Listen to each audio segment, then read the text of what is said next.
Time flies, and now we're reaching the midpoint of 2026. If you're new here, hi, my name is Gift. I am a paper artist. I make handmade paper from recycled paper and turn it into notebooks, watercolor pads, bookmarks, and stickers. I also teach these skills online and in person. You can get the resource for today's content in the description. If it's not there yet, give me a little time. I thought about making a calendar using my handmade paper at the end of last year, but my paper wasn't capable of that yet. What I mean is it wasn't water resistant, which is a big deal when you want to print on it with a printer that uses liquid inks. My journey started from making the most basic form of homemade paper, using only recycled paper and water as ingredients. The end product was quite delicate. It could only take dry and gentle media like a ballpoint pen or stamp printing. It absorbed watercolor and other wet media like a paper towel, and it wasn't strong enough for complex binding techniques. Now, I am delighted to announce that after months of adjusting my paper formula and testing it in multiple ways, my handmade paper can handle wet media and it's printable. It's stronger and smoother. I can use it with watercolor, gouache, acrylic, fountain pen ink, and it can handle more adventurous binding techniques. And yes, it also performs really well when printed. There are a couple of extra ingredients I added to the paper pulp to make that happen. I will make a separate video about it. For now, let's make this calendar together. Alright, let's take out the paper I will use for the calendar. I have a few batches I made recently. All of them are A5 size because that's the most practical size I can make at home. Each batch has a label with the production date, sizing, paper thickness, and other important notes. Labeling and organizing each batch saves me a lot of headaches. There's nothing more annoying than finding random paper around your studio and not knowing its profile, then wasting time retesting it all over again. For this calendar, I'm using thick watercolor paper, which is around 0.85 millimeter thick. Let me show you some sample sheets I tested printing on, along with my observations. Quick context on my printer setup. I used an EPSON ET-8550, and I replaced the stock ink with third-party pigment ink set. The ET-8550 comes with mostly dye-based inks, but I switched to full pigment inks because pigment is more water-resistant and better suited for printing on absorbent, non-coated surfaces like handmade paper.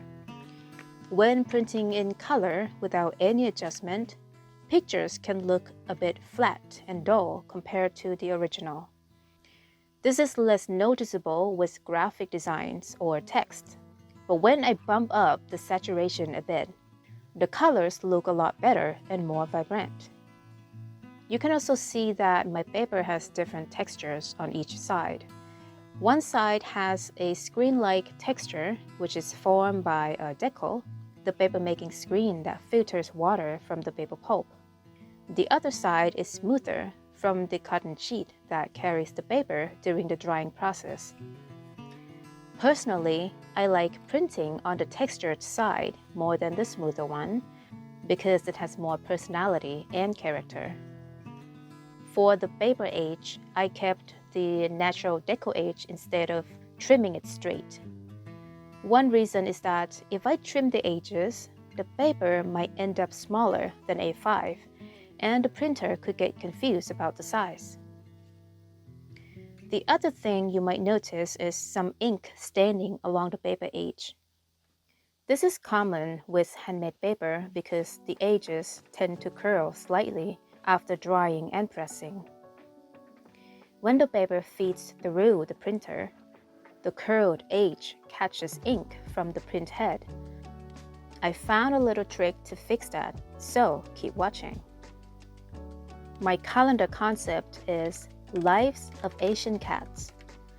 I plan to use photos my brother took of our cats back home in Thailand as illustrations for each month. He shot them on a film camera and did a great job with it. The design is simple: photo at the top, calendar grid at the bottom. The binding would be coil bound since I already have a cinch machine, and it's a standard structure for a calendar.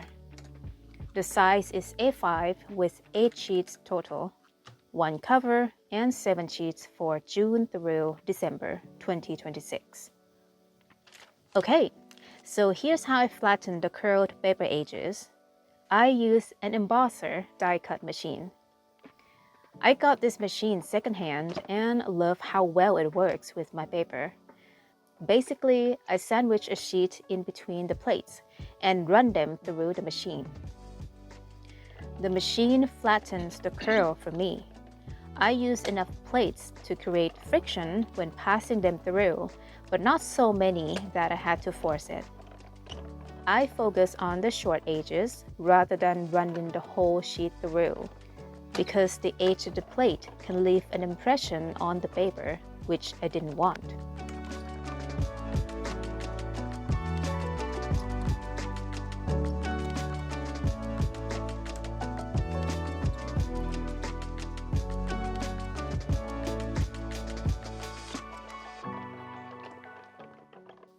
After this process, the curls became much flatter, not perfectly flat, but flat enough to fit through the printer without issues. I kept each sheet under some weights after flattening them one by one. It took some patience, but it was worth it since it lowers the chances of a paper jam. I used Canva to design the calendar and downloaded it as a PDF in RGB color. For the print settings, my printer is, again, EPSON ET-8550 with pigment ink, running on Windows. I set the document size to A5. You might have to set this as a user-defined on the printer preferences. The size is 5.8 by 8.3 inches. Paper source to the rare paper feeder, and paper type to premium presentation paper matte. Based on my research, that's the closest match to handmade paper in the printer's settings.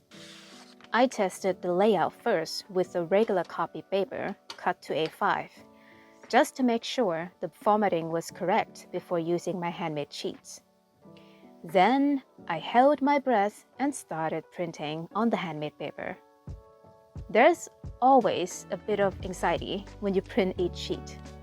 You hear horror stories about printing handmade paper with a home printer, and for good reason. Handmade paper made in a home setting, not a professional studio with dedicated machines, is inconsistent in almost every way: density, quality, absorbency, texture, and measurements. Fitting it through a printer, which isn't exactly repair-friendly, is genuinely a risk. I did a lot of research beforehand: what printer to use, which feed tray to use, what inks work best, how to avoid jams, how to set up the formatting.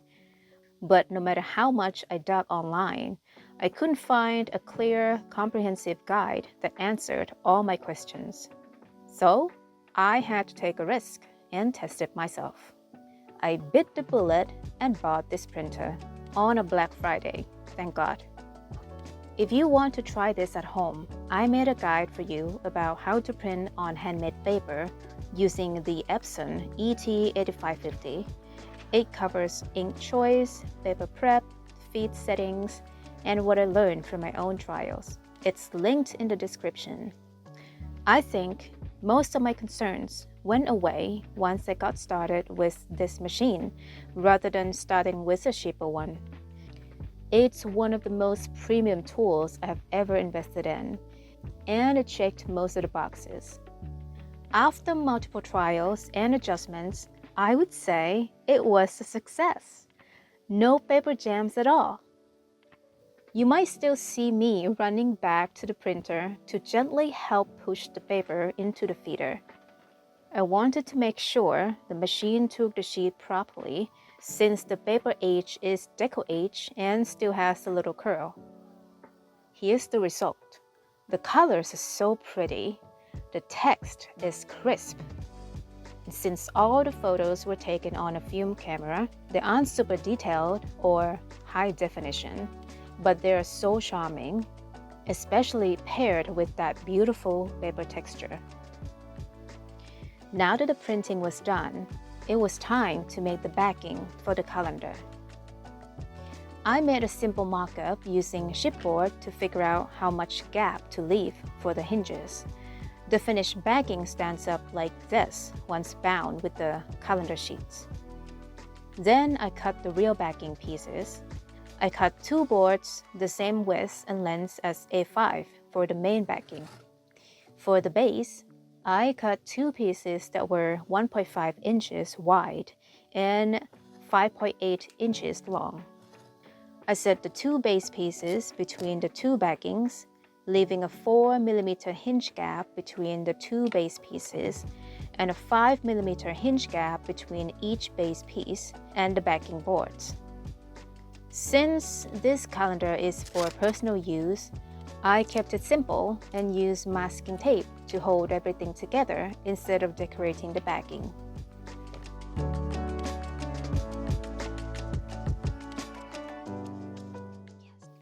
Here's what it looks like during the test fitting.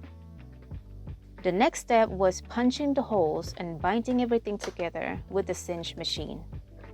I punched the calendar sheets one by one.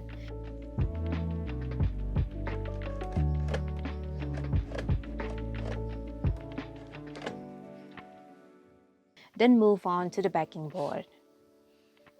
That's when I realized the machine's opening wasn't large enough to take 2 thick boards at once. I tried a few solutions. I marked the hole positions on the board and tried punching with a hole punch cutter and a mallet. That didn't go well and couldn't get through the second board. I didn't want to damage my desk by hammering harder, so I tried a different punch tool. That one worked better, but I also had to cut the masking tape and punch 1 board at a time. Looking back, I could have simply punched each board first with the cinch machine before taping them together. That would have made a much cleaner result. Once all the holes were punched, I retaped the backing board. Time for the final step, assembling. I stacked the backing board on top of the cover, inserted the coil through each hole, and used the press on the machine to crimp the coil's ends and lock the sheets inside.